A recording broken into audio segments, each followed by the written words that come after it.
My interest in working with underserved and minority populations and my work with Community Health Connection really stemmed from this understanding of population health.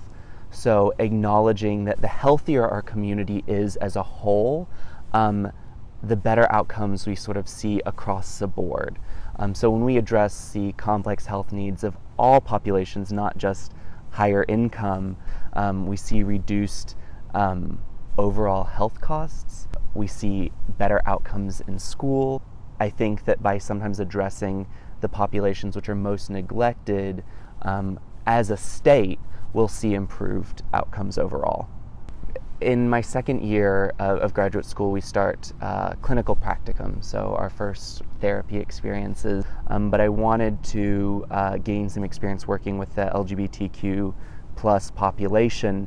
And in Tulsa, we have the Oklahomans for Equality, which is a really amazing organization that sort of caters to the full spectrum of needs of that population.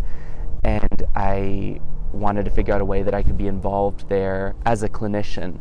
And so I contacted a psychologist who volunteers there once a week, and together we were able to work out a way that he could supervise me and I could provide direct services, individual, group, and family counseling to the clients at Oklahomans for Equality. The reason that gender and sexual minorities became a population of interest to me is because research has identified that minority populations, gender and sexual minorities specifically, experience unique types of stressors. So because of their experiences living in a world where not everyone accepts them, where legislation exists that denies them certain rights, this can both predispose and exacerbate certain types of psychopathology. So my dissertation is looking at minority stress theory and its role in predicting post-traumatic stress disorder in the transgender and gender nonconforming population.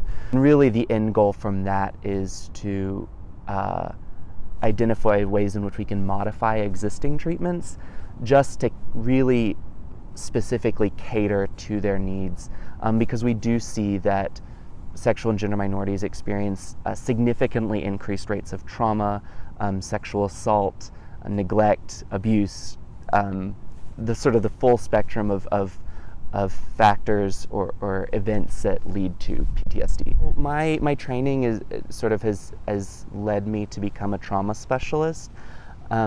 What I'd want to do is sort of take that information and really start to find ways to incorporate that information into sort of more general settings. I would really like to be more in leadership and administration and organizational management, sort of finding ways at a systems level to structurally change how we deliver healthcare.